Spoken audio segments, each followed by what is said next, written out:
Halo, selamat malam semuanya. Oke, hari ini saya akan ngobrol ya. Saya akan berdiskusi dengan seseorang. Eh, Dia ini adalah saya akan bilang mungkin pemerhati budaya ya. Nanti saya akan juga minta dia memperkenalkan diri, menjelaskan siapa dirinya. Kita akan tunggu. Oke.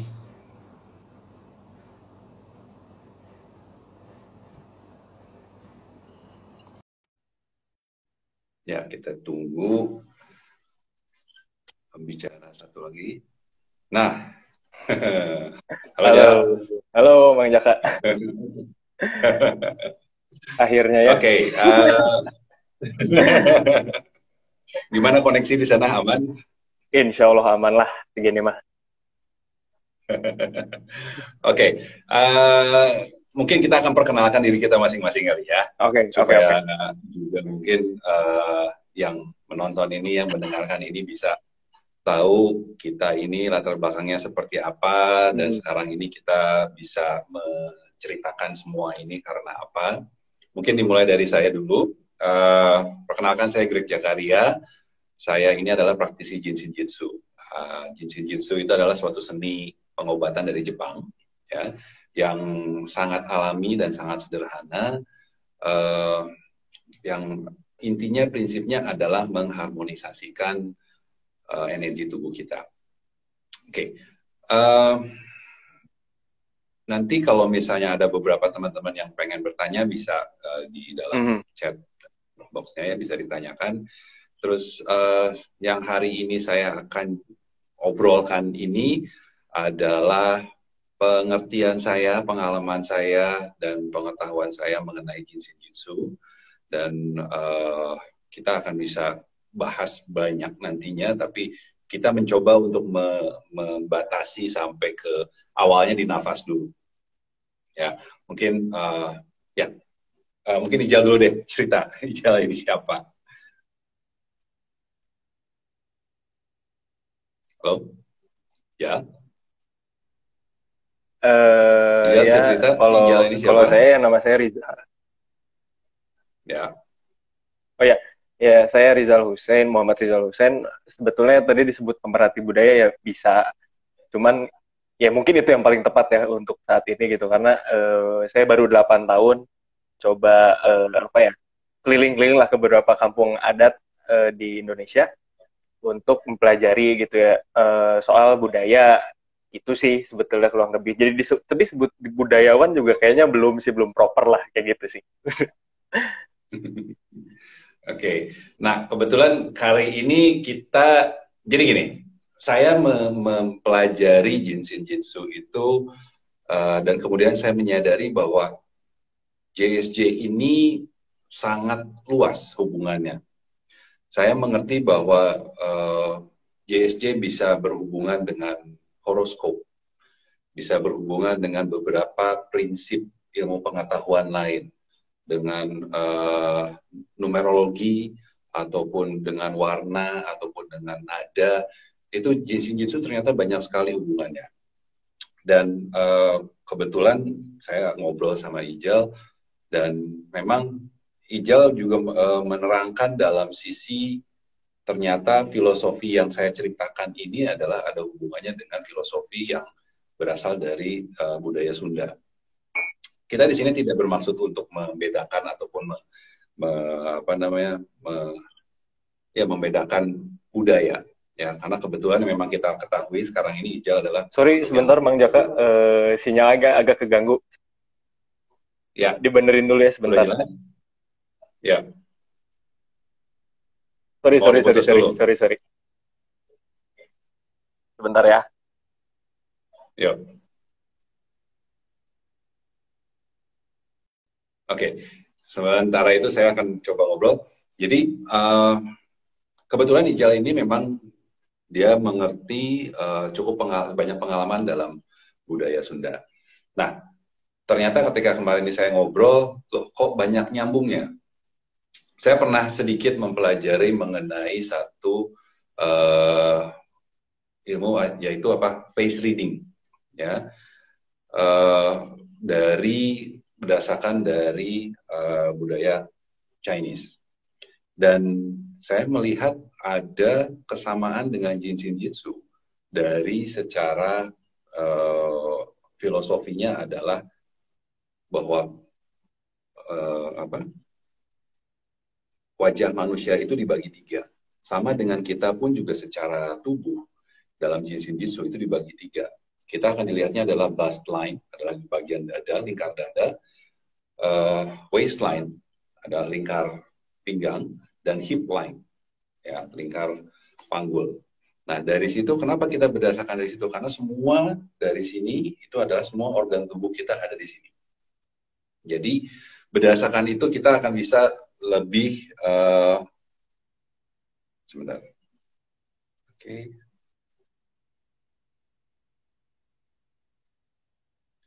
Ya, jadi dari tiga sisi itu kita bisa menentukan, oh ternyata kebutuhan energi kita ke sini, ternyata kebutuhan energi kita ke sana. Nah, dari situ saya melihat, oh ternyata dari budaya Chinese ada kesamaan dengan si pengertian dari budaya Jepang. Nah, sekarang kebetulan dari budaya Indonesia, salah satu budaya Indonesia, Ijal juga bisa menerangkan ataupun menjelaskan pengalamannya, pengertiannya mengenai yang kita akan bahas ini adalah nafas. Ya. Nah, dalam JSJ, kita mengerti begitu seorang bayi lahir, itu yang nafas. Ya. Jadi, nafas yang dia hirup pertama kali, terus kemudian dia menerima nafas, diberikan nafas oleh Sang Pencipta ini, dia awal paru-parunya langsung berfungsi. Ya, halo tanya. Oke, terus kemudian dari situ dia mulai mempergunakan si paru-parunya ini untuk bernafas seperti normalnya kita manusia.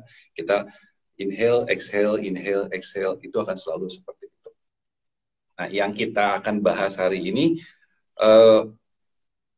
mengenai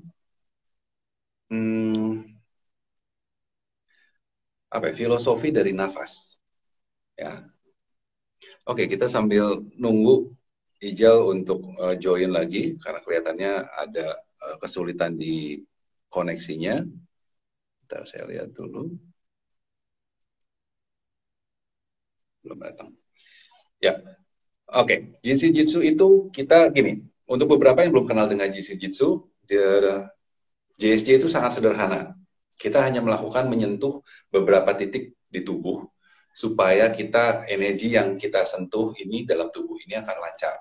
Nah, energi yang kita bantu itu adalah energi yang sifatnya adalah turun ke bawah di depan tubuh kita dan naik di belakang tubuh kita. Itu akan selalu berputar seperti itu. Nah, sangat sederhana. Jadi, misalnya kalau misalnya kita sakit kepala nih, gitu kan, energinya semua ngumpul di sini. Nah, dia nggak mau turun ke bawah. Sekarang gimana cara menurunkan?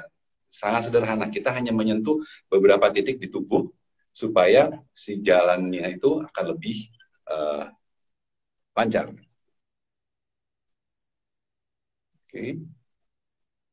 Nah, 26 titik itu masing-masing ada di sebelah kiri 26, ada di sebelah kanan 26 titik. Udah oke aja? Iya, semoga deh ya. Aneh banget deh. Nggak apa-apa. Ya, saya lagi ngomong soal 26 titik. Ya, jadi di dalam Jin Shin Jitsu itu titik-titik tersebut 26 titik itu masing-masing mempunyai artinya sendiri secara filosofi. Tapi Kenapa sih di apa sana yang oke dimaksud nggak? dengan filosofi? Kenapa?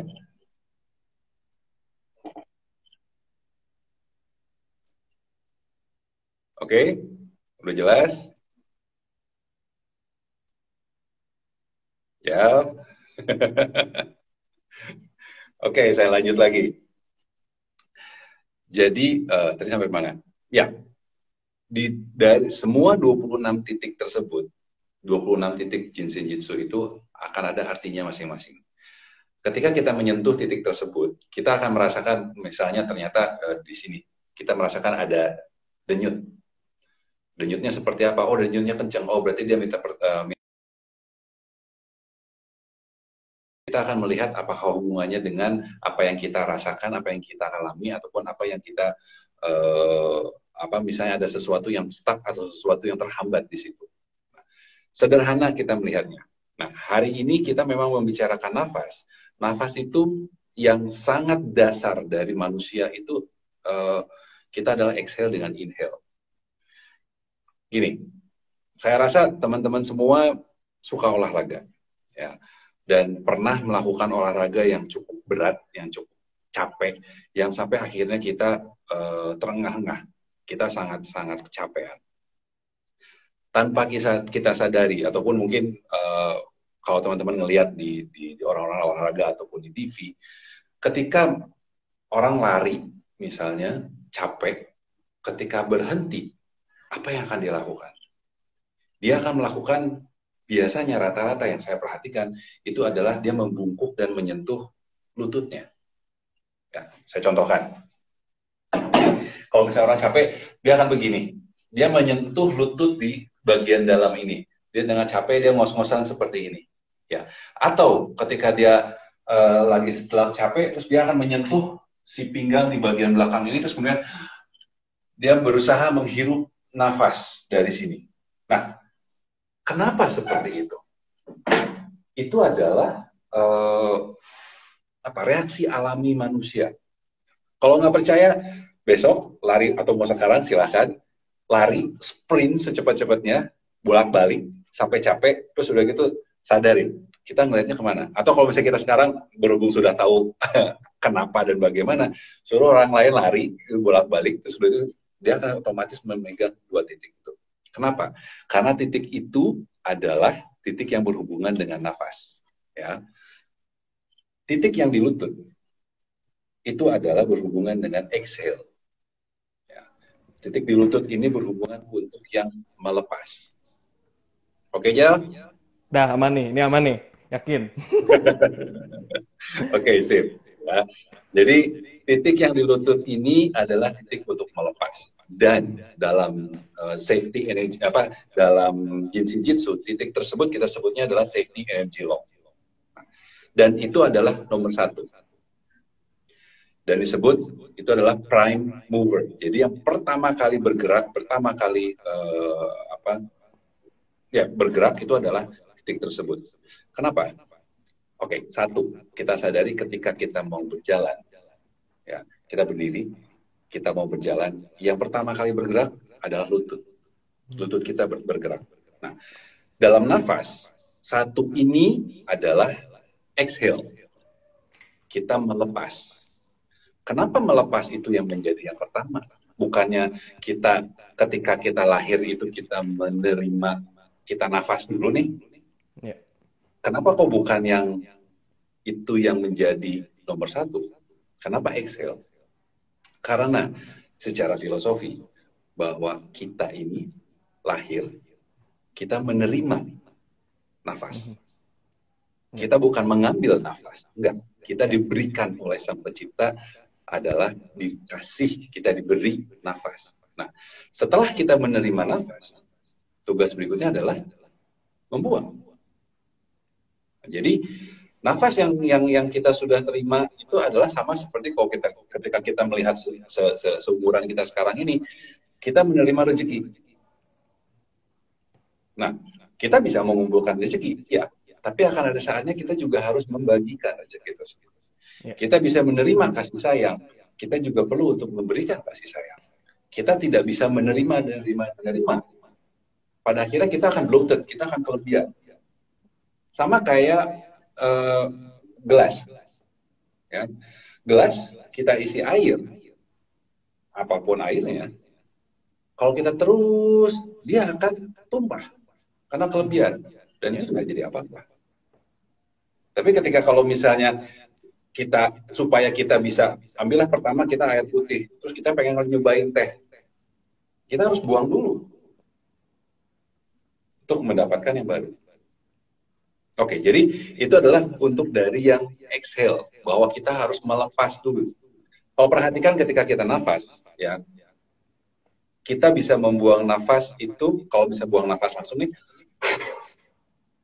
ya, setelah membuang nafas itu, kita masih bisa ada membuang nafas berikutnya. Ya. Kita nggak seperti kehabisan nafas, enggak. Tapi ternyata masih ada yang bisa kita buang, kita buang. Ya. Kita membuang nafas untuk mendapat yang baru. Betul. Prinsipnya kurang lebih seperti itu. Ya. Ini baru dari inhale. Menurut Ijal gimana? Exhale ya? Yes. Jadi kalau dari nafas aja, mana aja? Ya nafas. Kalau sebetulnya kan ya tadi kurang lengkap sebetulnya kan, intinya kalau saya itu kan, kalau Ijal itu lebih fokusnya emang budayanya budaya Sunda ya. Ya mungkin sedikit belajar Jawa juga, Bali juga, karena sebetulnya mereka-mereka ini juga senusantara ya, setahu Ijal juga berhubungan gitu. Mereka punya filosofi yang sama, cuma mungkin cara dan bahasanya aja yang berbeda gitu. Setelah diperhatikan kurang lebih selama ini gitu, Ijal mengulik lah gitu ibaratnya. Nah, kalau pakai filosofi yang tadi seperti gelas, kalau kita ya gelas itu kan diisi bisa tadi bisa teh, bisa kopi, bisa susu segala macam gitu. Cuman ada kalanya misalnya kita mau teh tapi mau susu juga gitu, ya kan nggak bisa apa teh apa gelasnya dipenuhin sama teh terus diisi lagi sama susu, ya balik lagi tumpah. Nah, si teh, susu, kopi, ya cairan yang di dalam gelas ini kan itu bisa tadi rezeki, bisa ilmu, bisa pengetahuan dan lain sebagainya.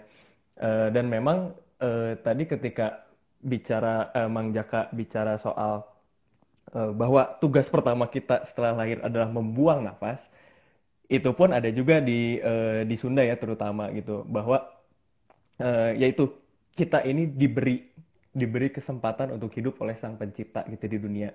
Kita lahir dikasih bekalnya salah satunya dan yang paling utama adalah udara ya, nafas. Dan itu satu termasuk, bukan termasuk ya, mungkin salah satu elemen utama dari 4 yang dipelajari di Sunda ya, ada air, tanah, api, dan ya terakhir itu angin, dan itu disebut ya udara gitu. Karena tanpa udara manusia normal mungkin rata-rata 5 menit atau 3 menit sampai 5 menit udah meninggal gitu. Sedangkan tanpa air, tanpa tanah itu makanan, tanpa api itu hawa nafsu dan energi, ya mereka masih bisa bertahan hidup gitu. Walaupun ujungnya akan ya mati juga, meninggal juga gitu, selesai juga ibaratnya kayak gitu. Cuman kalau udara ini yang paling berpengaruh lah. Ini nggak ada 3 menit udah selesai gitu. Makanya itu yang sangat bukan diagungkan ya sebetulnya. Ya itu elemen utama aja gitu yang sangat dihormati gitu, dan kita makanya kalau diperhatiin gitu ya di budaya-budaya Nusantara kan ada meditasi.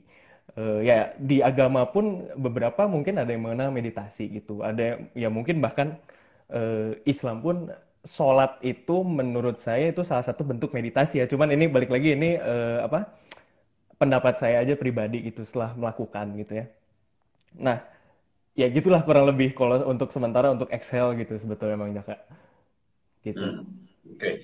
Jadi ya benar tadi kata Ijal ketika kita bilang bahwa ilmu ya. Jadi saya dulu adalah pelatih bela diri.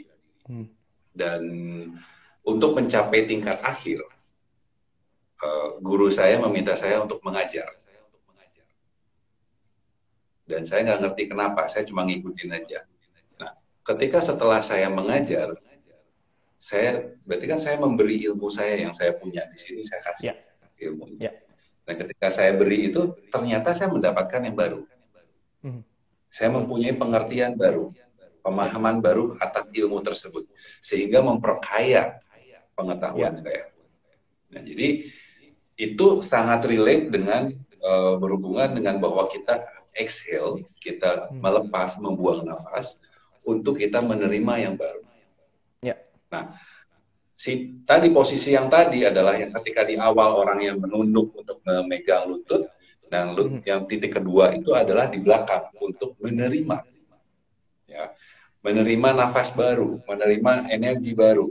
Kita mengambil nafas tersebut itu sesuatu yang apa ya, rasa seger, kita ngerasa hidup.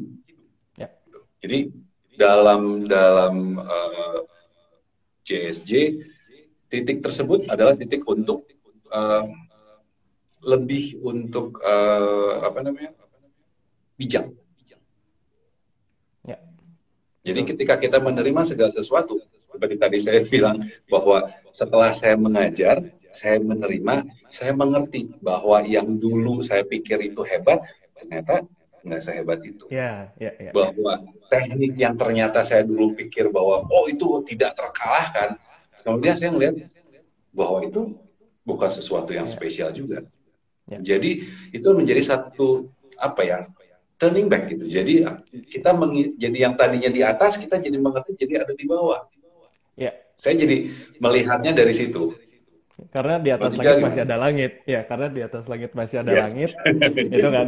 Jadi Ya, sebetulnya kalau benar. filosofi dasarnya gitu, kenapa kita harus itu kan membuang itu salah satu cara mengalirkan kan sebetulnya. Entah itu udara, entah itu energi, entah itu rezeki, entah itu apapun ya. Jadi Ya, itu kalau di budaya itu erat hubungannya sama bagaimana kita itu tidak greedy, tidak tamak ya, gitu sama apa yang kita punya gitu. Jadi kalau kita punya ilmu, ya makanya ada pepatah kan, apa? Ada peribahasa padi berisi makin merunduk dan lain, ya kurang lebih seperti itu kan. Jadi ya memang kita itu nggak bisa merasa paling benar, merasa paling hebat, merasa paling pintar dan lain sebagainya karena balik lagi di atas langit masih ada langit dan apalah artinya kita gitu. Kalau dibandingkan yang sampai cita ya terutama ya yang paling tinggi kan dia ya sebetulnya gitu ibaratnya. Jadi ya exhale itu ya udara itu erat hubungannya sama itu soal ketamakan gitu dan eh, meditasi terus apa ya dengan kita ngobrol seperti ini kan kita ada exhale ada mengeluarkan hmm, pendapat mengeluarkan ilmu bertukar lah ibaratnya bertukar rasa ya, dan pengetahuan sebetulnya. Karena kan ya, balik lagi, kalau kita cermati gitu, komunikasi itu kan bukan hanya pertukaran bahasa, tapi pertukaran rasa juga. Nah, rasa energi itu kan ada di dalam rasa gitu. Bagaimana kita, ya walaupun ini kita jarak jauh, tapi Ijal yakin kita tuh sebetulnya terkoneksi. Kayak gitu lah, batinnya dan hmm, lain sebagainya. Kayak gitu. ya, Dan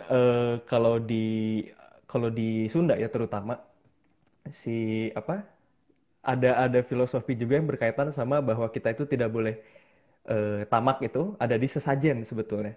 Nah ini balik hmm, lagi ya, ini sesajen nih. Orang-orang mungkin sekarang punya pikiran bahwa sesajen ini adalah sekumpulan hasil bumi yang diberikan kepada makhluk halus.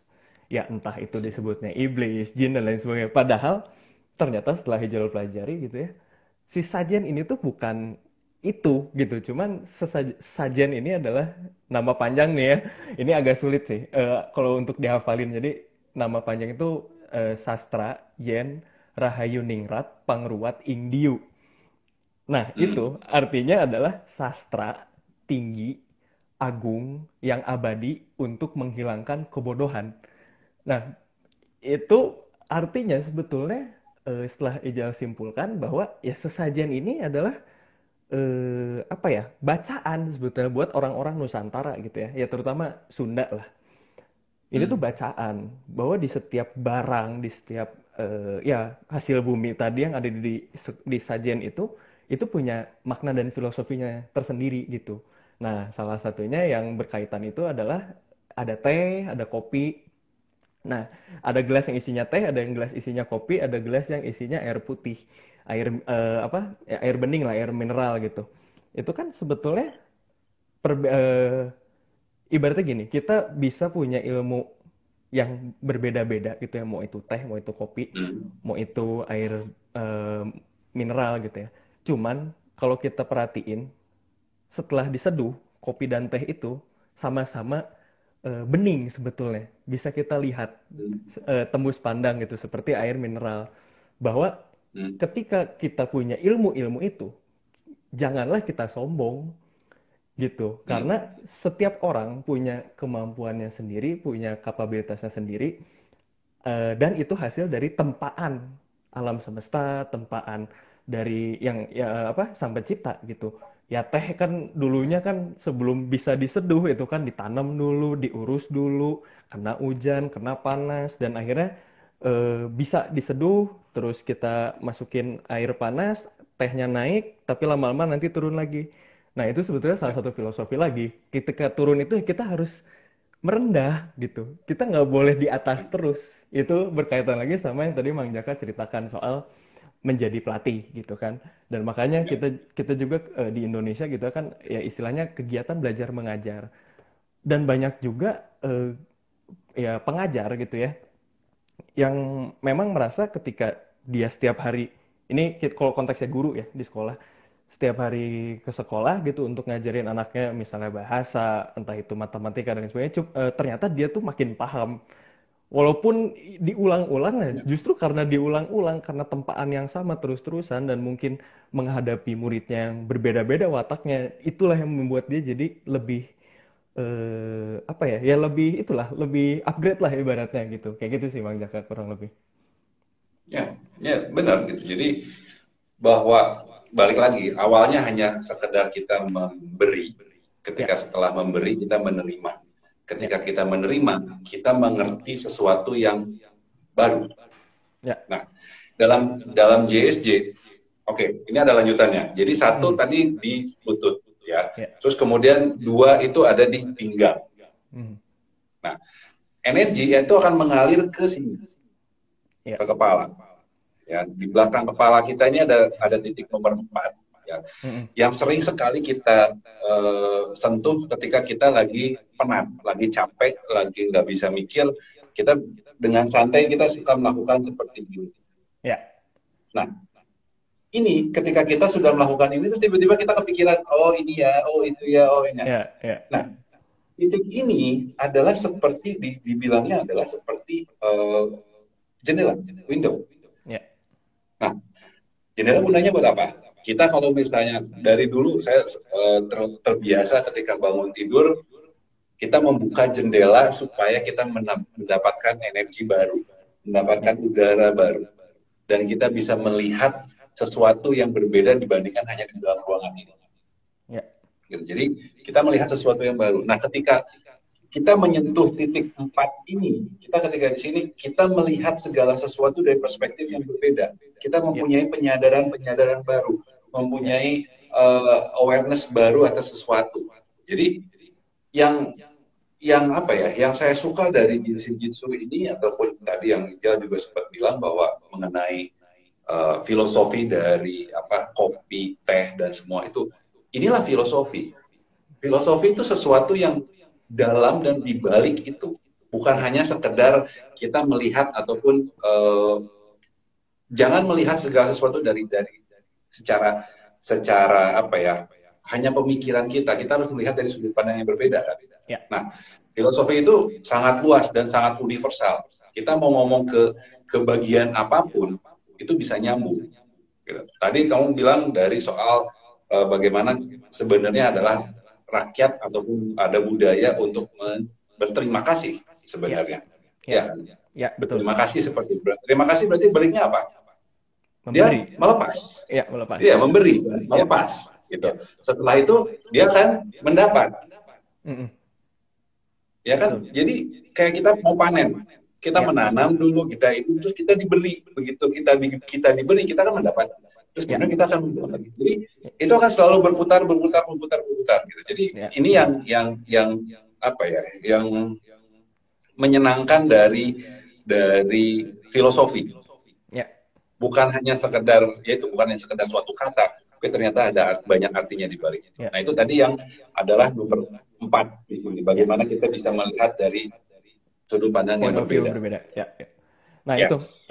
apa balik lagi filosofi dasar dari bernafas adalah sebetulnya kan eh gini ya orang sekarang gitu menurut Ijal ya kalau kita tanya lah yang nonton lah atau mungkin sekitar kita gitu kita kalau nafas tuh sadar nggak sih?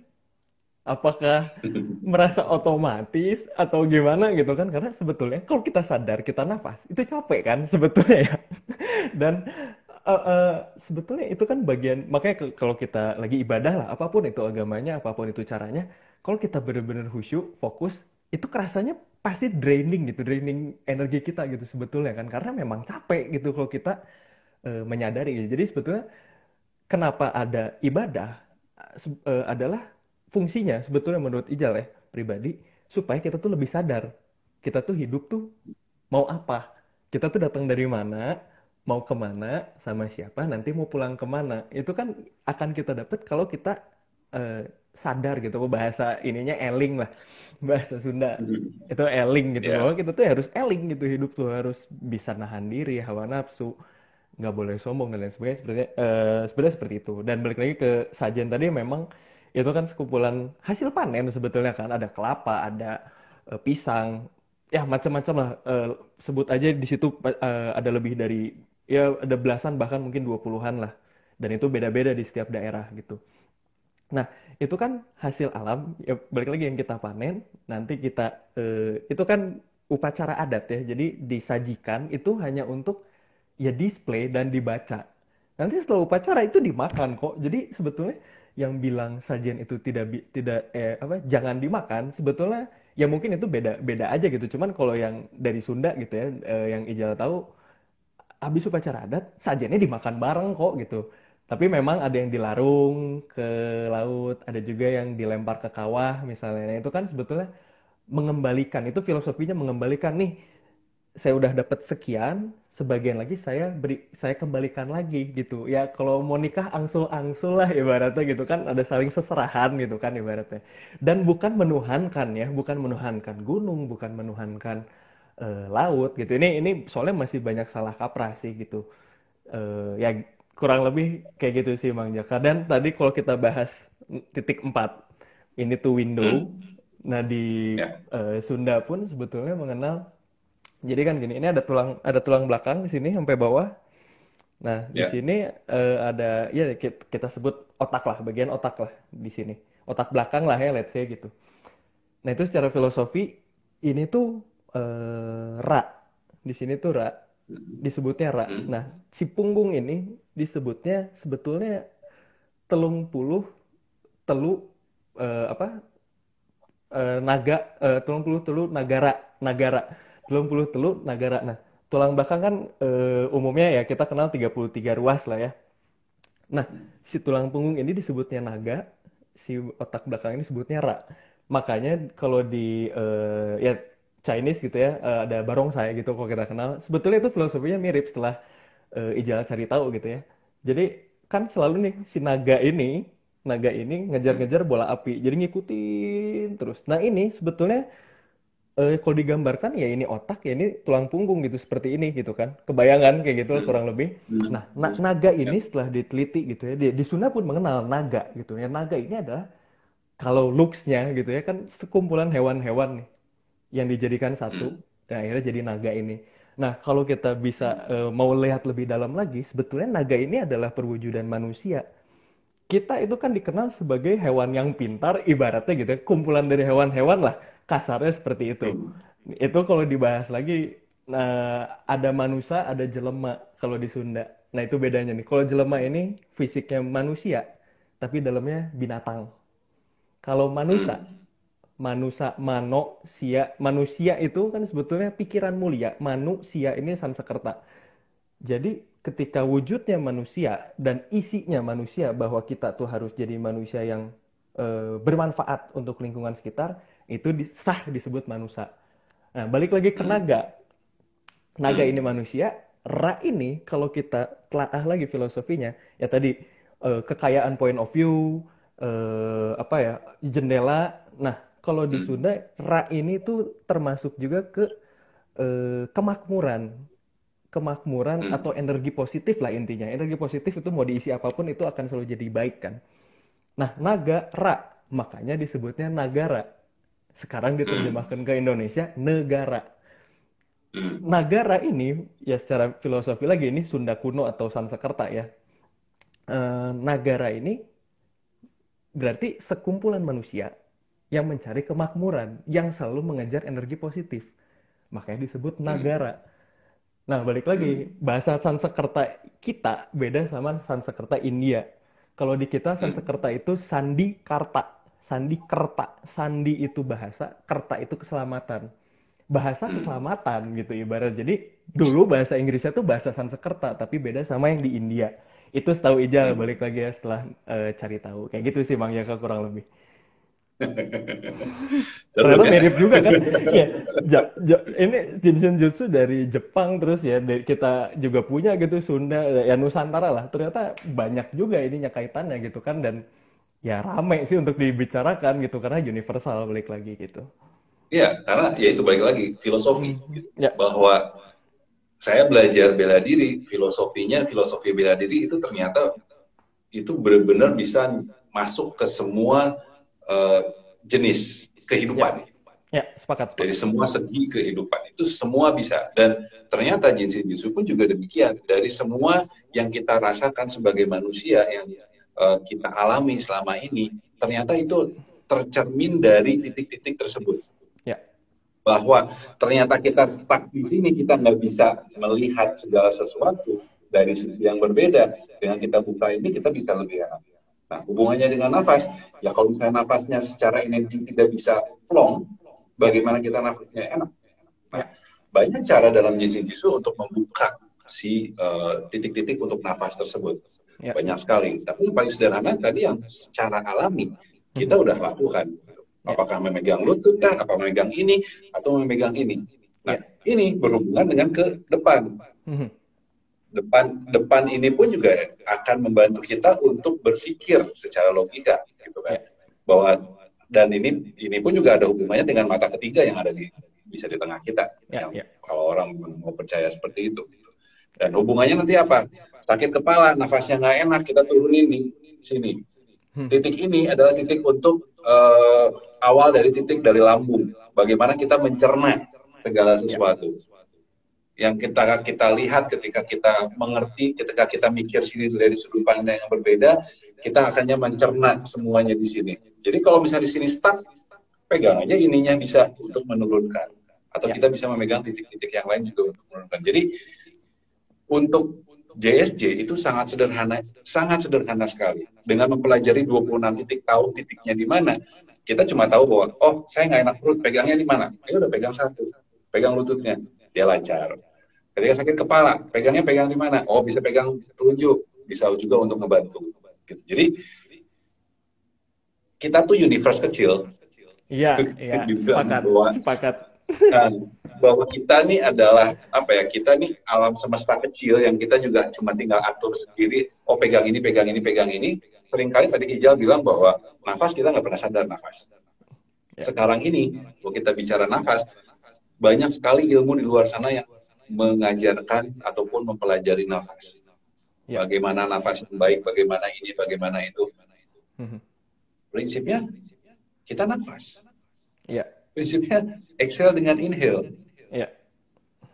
Nah, dalam JSJ kita bisa dibantu exhale dengan inhale yang sangat mudah. Itu adalah hanya menggenggam, satu jari manis. Ya. Jari manis ini, saya waktu itu pernah ada pengalaman, ada seorang ibu hamil. Saya rasa ibu hamilnya nonton di sini.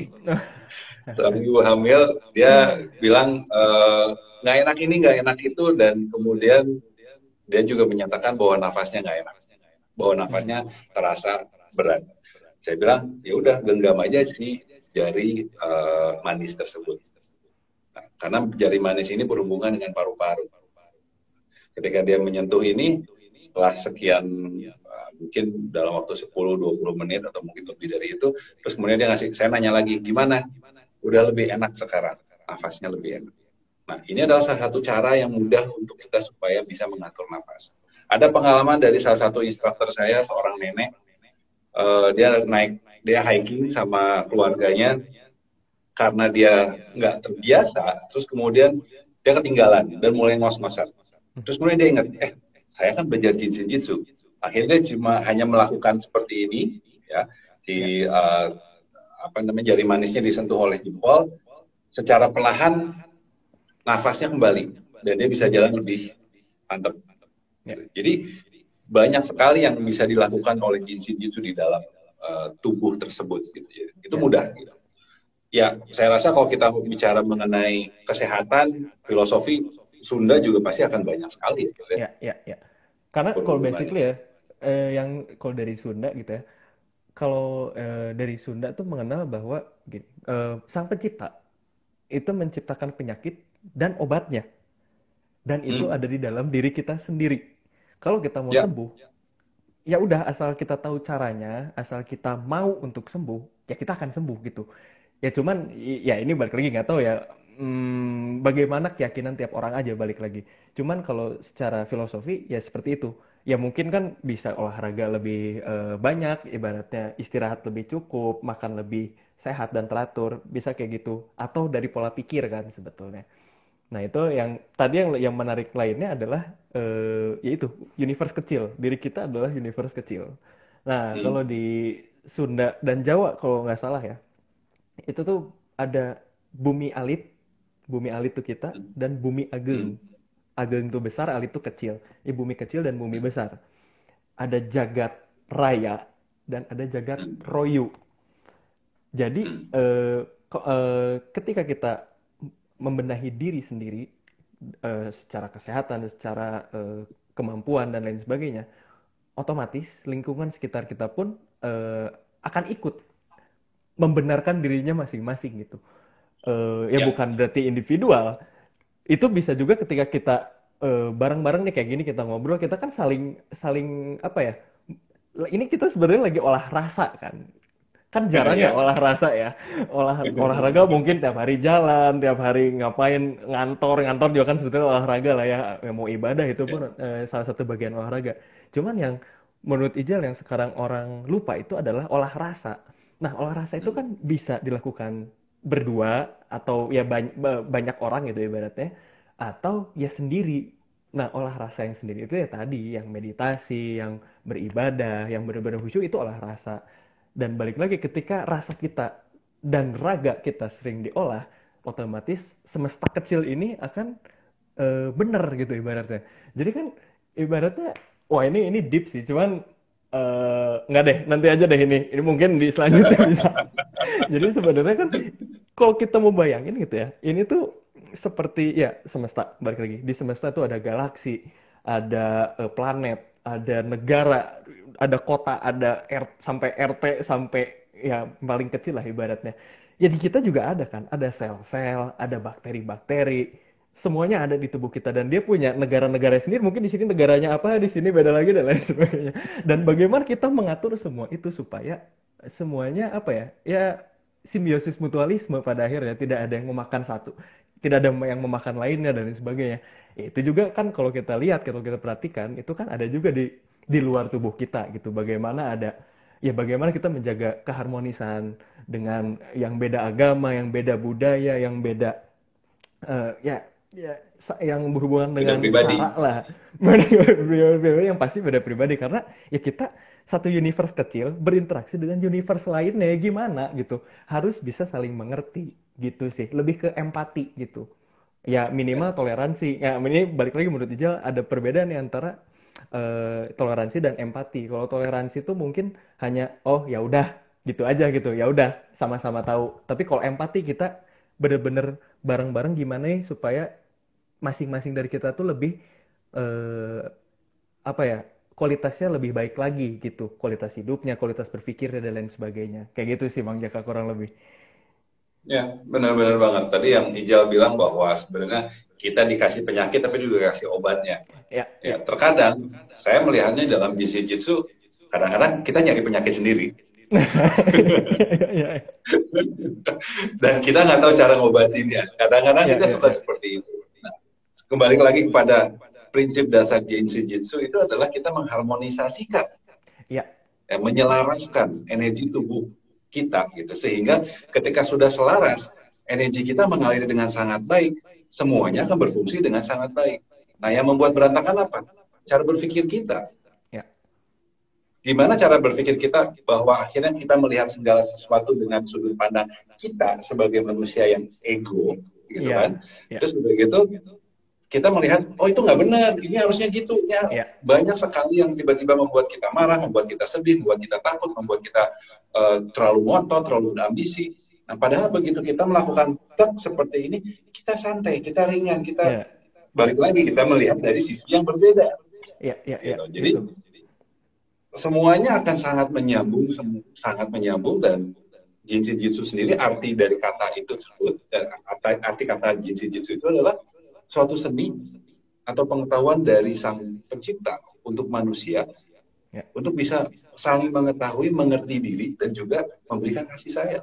ya, Jadi kita sudah mendapat dan memberi lagi gitu kan, ya, selalu seperti itu. Jadi jangan pernah lupa kita harus selalu berusaha untuk balance. By the way tadi ada pertanyaan.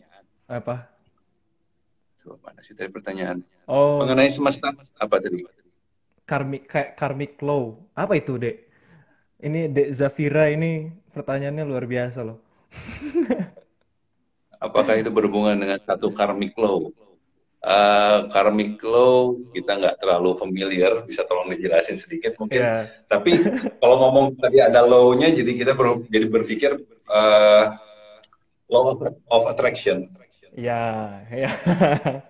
Kok sama ya? Kalau misalnya kita sekarang sudah baik Hmm. dengan tanpa diharapkan, tanpa diminta, tanpa dipaksakan, itu sekeliling kita pun juga akan baik. Ya, ya, ya.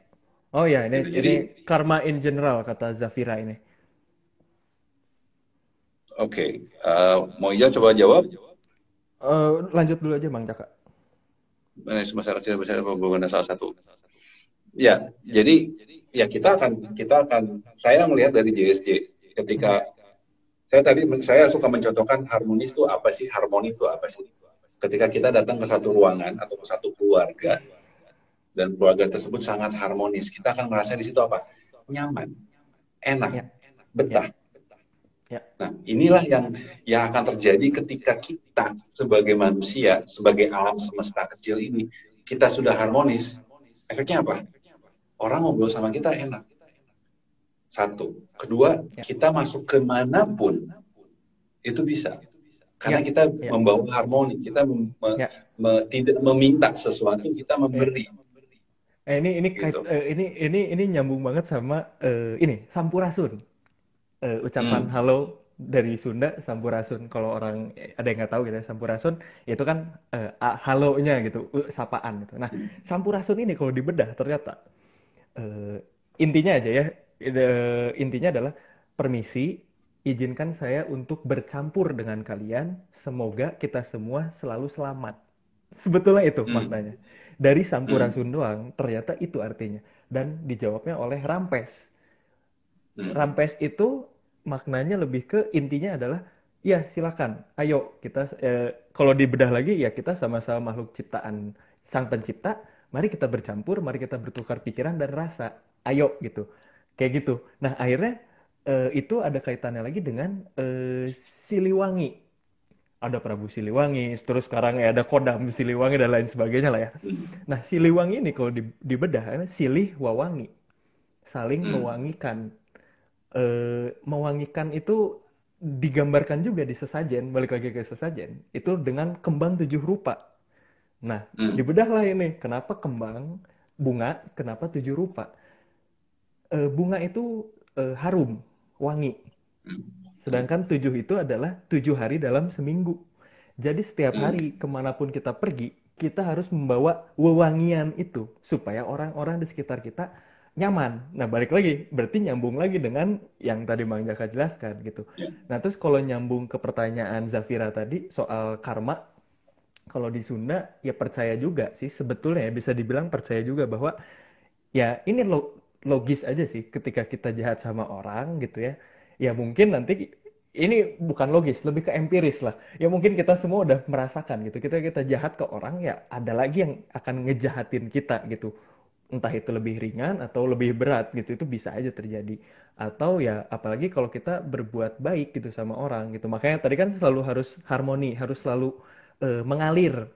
Itu supaya tidak terjadi gitu hal-hal yang seperti itu. Kayak gitu sih kalau di Sunda juga sebetulnya kurang lebih kayak gitulah soal karma kayak gitu. Gitu. Oke. Terus ini ada pertanyaan lagi. Katanya penyakit itu lebih bersifat psikosomatis. Gimana tuh? Oke. Gini, penyakit itu kalau yang pengertian saya itu seperti ini. Kesehatan kita sekarang adalah tabungan kita dari yang lain. Ya. Kadang-kadang kita nggak tahu bahwa yang kita lakukan itu adalah sesuatu yang bisa membentuk menjadi suatu penyakit. Kita hanya menikmati. Nah, yang bikin berantakan apa? Lifestyle. Ya. Cara makan, cara minum, ya, istirahat, olahraga, dan bagaimana kita berpikir. Ya. Sekarang ini, terutama di kota-kota besar, kita lebih banyak stres dengan berbagai macam hal. Nah, stres tersebut akan merusak jalur dari energi badan kita, sehingga fungsi dari organ tubuh tersebut tidak maksimal. Ya. Nah, kayak misalnya kita kayak numpuk sesuatu secara perlahan, mungkin numpukin ya orang bilang kalau misalnya nabung tuh kan sedikit-sedikit jadi bukit gitu kan. Sama, penyakit itu juga demikian. Karena kita mempunyai satu kebiasaan yang kurang baik, sampai akhirnya kita pelan-pelan terbentuk. Nah, cara berpikir kita tuh sangat mempengaruhi badan kita. Kayak kita sekarang khawatir dengan COVID. Itu akan sangat berpengaruh kepada sistem kekebalan tubuh kita. Yes.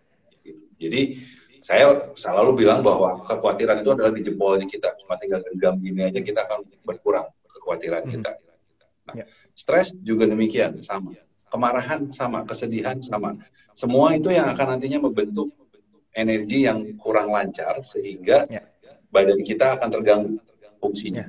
Dan itu secara perlahan akhirnya jadi sakit. Nah, itulah kalau misalnya mau dibilang ada hubungannya dengan itu, iya. Tapi kembali lagi, kalau kita bicara tentang virus adalah sesuatu yang dari luar, bukan dari kita. Yang itu pada akhirnya bisa menyerang kita, ya. Tapi kita membentengi dengan berusaha untuk imun tubuhnya lebih baik.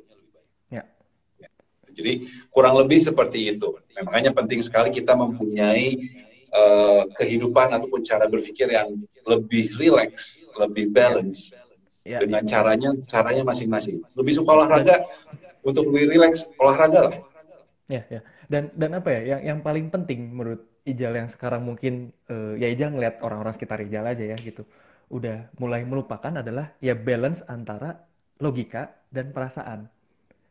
Kadang orang tuh apa ya, kan ada yang sangat perasa, ada juga yang sangat logis, dan itu menurut ya Ijal pribadi dan memang kejadiannya banyaknya gitu, nggak balance dan akhirnya jadi kacau gitu, entah itu ke kesehatan, entah itu ke karir, apapun itu gitu kan. Karena ya balik lagi mungkin ketika dia terus-terusan memakai logikanya atau perasaannya gitu ya, energinya kan nggak turun, nggak muter gitu ibaratnya gitu, nggak tersirkulasi. Akhirnya ada yang keblok, akhirnya nanti ada sakit pinggang lah, ada sakit punggung lah, ada macam-macam kan akhirnya. Nah itu sih yang harus apa ya, ya kita sadari gitu bahwa nggak semuanya harus kita bedah secara logika, nggak semuanya juga kita harus bedah secara perasaan. Tapi ya kalau Ijal pribadi sekarang biasakannya ya udah dari dua sisi aja nih ketika ketemu sesuatu.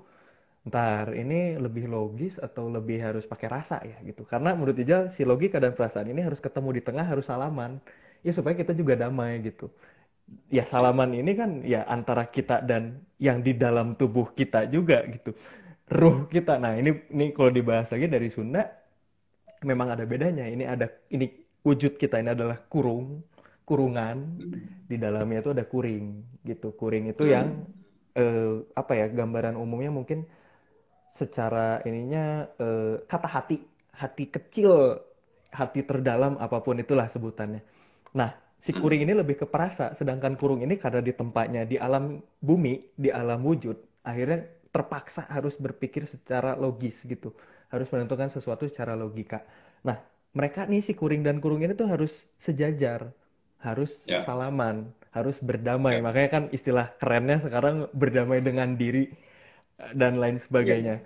Karena itu emang sangat berpengaruh gitu. Di Sunda pun mengamini itu, bahwa ketika kita sudah berdamai dengan diri, apapun yang kita terima, mau itu kejelekan, mau itu kebaikan dari Sang Pencipta gitu, akan kita syukuri. Dan kita bersyukur, kita terima, kita nerimo kata orang Jawanya gitu, kita tampi kata orang Sundanya, ya udah itu akan jadi kenikmatan buat kita dan kita nggak akan pusing, kita nggak akan sakit, kita nggak akan stres dan lain sebagainya kayak gitu sih. Ya, saya setuju dengan itu. Ya, prinsip dasar dari JSJ yang tadi saya bilang di awal, apapun yang kita pikirkan di sini, logika, lepasin aja, turunin. Ya, Ketika turunin, kita akan juga merasakan dari secara perasaan kita kan. Ini kalau misalnya ini logika nih, turun ke sini kan ke perasaan kita. ya, Kalau misalnya di sininya stuck, nggak mau turun ke sini, ya kita nggak pernah pakai rasa kita. Turunin, ketika turun, ini menyatu di bawah sini. ya, ya. Jadi, prinsipnya seperti itu. Ini Oke. ada dari Yulia Sesanti ya. Ya, logika dan perasaan mesti imbang. Ya, mesti seimbang. Baiknya seperti itu. Perasaan dan logika cara balance-nya gimana dari sisi both JSJ dan filosofi Sunda. Oke, dari JSJ. Oke, kita cuma punya 4 menit lagi. Ya. Oh. Dari JSJ untuk nge-balance sebenarnya gampang. Kita ngomong secara energinya bahwa hanya tinggal menggenggam jari ini dengan lembut. Ya, dengan lembut. Jangan dipijat, jangan digenggam keras, hanya digenggam secara perlahan dari jempol ke kelingking, terus kemudian ganti tangan jempol ke kelingking. Setiap hari kita melakukan itu, ini akan membalance semua emosi kita. Yang mana itu secara nanti juga berhubungan dengan logika dan perasaan kita. Nanti akan jadi balance. Oke, dari Nah, Ijal? kalau dari Ijal sih cara balance-nya sebetulnya ya itu nerima. Membiasakan menerima gitu karena yang jarang dipakai rata-rata itu perasaan karena kan kita selalu banyak dibenturkannya sama realita hidup seperti pekerjaan ya mungkin ada hutang ada macam-macam lah yang emang harus pakai logika. Nah coba pakai perasaan gitu. Gimana ya beda mungkin kalau dibilang juga ya kalau dari Sunda gitu tiap orang kan punya caranya masing-masing cuma balik lagi intinya harus olahraga dan olah rasa. Nah, itu yang harus seimbang gitu. Olah rasa punya caranya juga masing-masing dengan beribadah dengan khusyuk, dengan meditasi, dengan nyanyi, berkesenian gitu. Ibarat itu kan olah rasa juga sebetulnya. Nah, olahraganya juga, nah, balik lagi ya itu sih sebetulnya yang sangat mudah sebetulnya dilakukan kan gitu. Asal kita mau. Karena di dunia ini nggak ada yang nggak bisa. Kalau kita mau, kita pasti bisa. Orang mau terbang, ya nyiptain pesawat terbang, akhirnya bisa terbang. Ibaratnya kayak gitu. Kayak gitu sih kurang lebih. Ya, benar. Oke. Cuma tinggal 2 menit lagi. Ya, saya mau say hi dulu sama yang udah hadir. Ada Cindy, ada Safira, ada Teijul, ada siapa ini? Ada Birani ya. Alema. Oke, hai Mbak Alema. Terus banyak semua. Terima kasih semuanya udah join. Ada Mbak Tini, terima kasih juga udah join. Hari ini kita memang ngebahasnya secara filosofi dan di satu sisi filosofinya ringan, tapi satu sisi filosofinya berat. Ya. Dan nggak cukup satu kali ngobrol gitu kok. Jadi mungkin kalau emang mau ada lanjutannya, ya nanti kita bikin lagi aja gitu kan. Karena kita ngobrol mengenai kehidupan tuh nggak akan pernah ada habisnya. Ya, betul. Benar-benar. Karena kita selalu belajar, kita selalu pengen tahu, kita selalu mencari apa sih gitu. Terkadang kita mencari secara logika mencari yang selalu enak, padahal yang enak dan tidak enak itu sama. Ya, betul. Nggak ada bedanya karena kita belajar dari itu aja. Ya. Oke. Saya rasa bentar lagi kita akan off ya. Dari saya Jinsi Jitsu, saya Greg Jakaria. Terima kasih semua untuk yang telah menonton. Semoga semuanya tetap sehat ya dan berusaha untuk balance. Amin. Ya, saya perkenalan dulu buat followernya JSJ Indonesia. Ya saya Rizal Hussein. Saya punya podcast by the way di YouTube sama di Spotify. Jadi kalau ada yang mau denger, ada yang tertarik dengar soal Nusantara lah, terutama ya, bisa dicek di Cerita Nusantara Podcast. Itu ada di Spotify dan YouTube yang ngebahas seputar sebetulnya filosofi Nusantara. Ya banyaknya Sunda sih. Beberapa lanjut lagi ya. Oh ya, dan ya itulah boleh di follow dan boleh ditonton. Ya. Terima kasih semuanya, Sampurasun. Oke, terima kasih semuanya. Semoga semuanya tetap sehat. Selamat beristirahat. Sampai ketemu lagi di percakapan berikutnya. Oke, Sampai bye. ketemu lagi. Bye.